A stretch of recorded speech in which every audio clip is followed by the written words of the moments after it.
चाहे बीपीएससी पास शिक्षक हों कि विभागीय परीक्षा पास जो करेंगे, सबके लिए एक कॉमन नियमावली होनी चाहिए।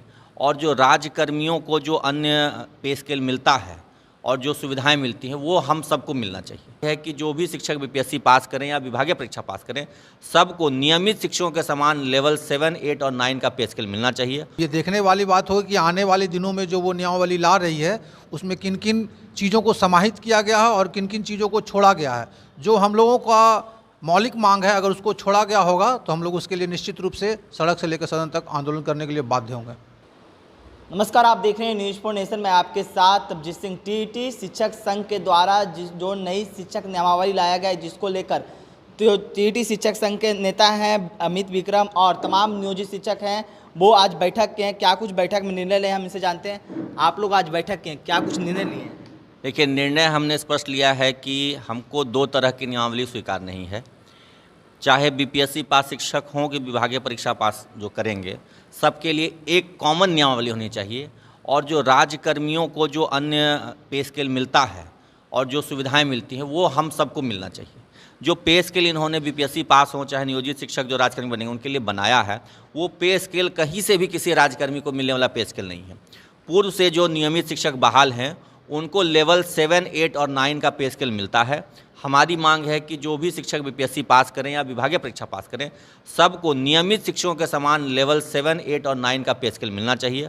और उनको जो अन्य भत्ते और सुविधाएं मिलती हैं, जो अनुशासनिक कार्रवाई का प्रावधान उनके लिए है, हमको वही सब कुछ चाहिए। ये जो एक मैन्युफैक्चर्ड या चाइनीज़ पे स्केल, चाइनीज़ नियमावली बना रही है सरकार, वो हम लोगों को स्वीकार नहीं है। यही हम लोगों ने इसका विरोध करने का निर्णय लिया है। साथ ही साथ यह तय किया गया है कि अगर सरकार हमारी मांगों को नहीं मानती है और नई नियमावली में इन सब बातों का उल्लेख नहीं होता है, तो हम लोग 2 मोर्चे पर लड़ाई लड़ेंगे। पहला तो जो हम लोग न्यायिक सदन में जाएंगे ही इस नियमावली को खारिज करवाने के लिए, क्योंकि ये असंवैधानिक है। एक ऐसा पे स्केल तैयार किया गया है जो कहीं किसी कहिए कि डिपार्टमेंट में वर्णित नहीं है, किसी राज्यकर्मी को मिलता ही नहीं है। एक अनोखा पे स्केल शिक्षकों के लिए क्यों बनाया जा रहा है? दूसरा, जो अनुशासनिक कार्रवाई के इन्होंने प्रावधान बनाया गया है वो अन्य राज्यकर्मियों के लिए क्यों नहीं है? शिक्षकों के साथ ये भेदभाव क्यों? इसके खिलाफ हम लोग कोर्ट में जाएंगे।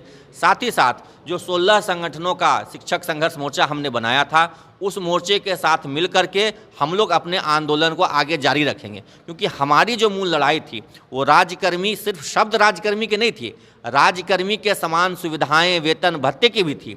राज्यकर्मी तो अपने शब्द के लिए कह दिया कि राज्यकर्मी बन जाएंगे, लेकिन राज्यकर्मियों का जो पे स्केल है लेवल 7, 8, 9 वो देने के लिए आप तैयार नहीं हैं। आप एक चाइनीज़ पे स्केल दे रहे हैं, ये हम लोगों को कतई स्वीकार नहीं है। हम लोग सरकार का जो एक प्रयास है कि शिक्षकों को उनके मूल मुद्दे से भटका दिया जाए, सिर्फ नाम मात्र के लिए राज्यकर्मी उनको दे देते हैं, इस जाल में हम लोग नहीं फंसेंगे।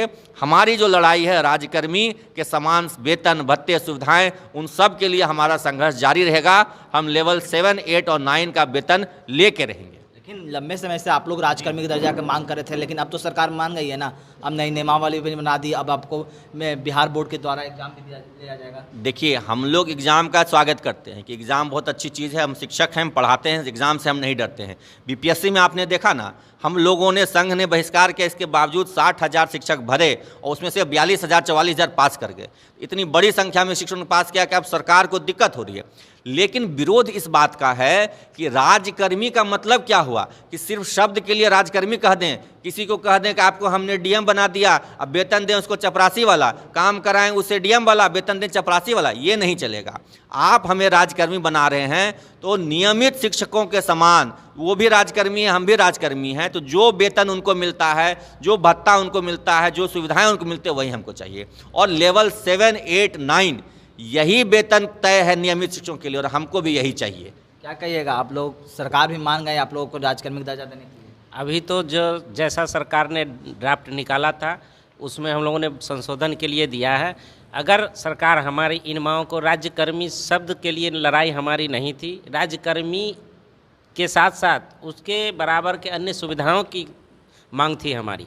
अगर नियमावली में साथ नहीं आता है हम लोगों के इस नियमावली में, तो हम लोग इस लड़ाई को कोर्ट तक ले जाएंगे और इस नियमावली को रद्द करवाएंगे।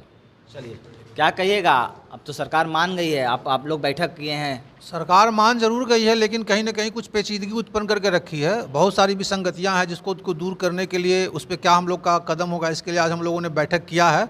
अब ये देखने वाली बात होगी कि आने वाले दिनों में जो वो नियमावली ला रही है उसमें किन किन चीज़ों को समाहित किया गया है और किन किन चीज़ों को छोड़ा गया है। जो हम लोगों का मौलिक मांग है, अगर उसको छोड़ा गया होगा तो हम लोग उसके लिए निश्चित रूप से सड़क से लेकर सदन तक आंदोलन करने के लिए बाध्य होंगे। चलिए, तो आपने सुना क्या कुछ कहना है टीटी शिक्षक संघ के नेता और नियोजित शिक्षकों को। आपने सुना इसी तरह का तमाम खबर बने रहे न्यूज़ पॉइंट के साथ। नमस्कार।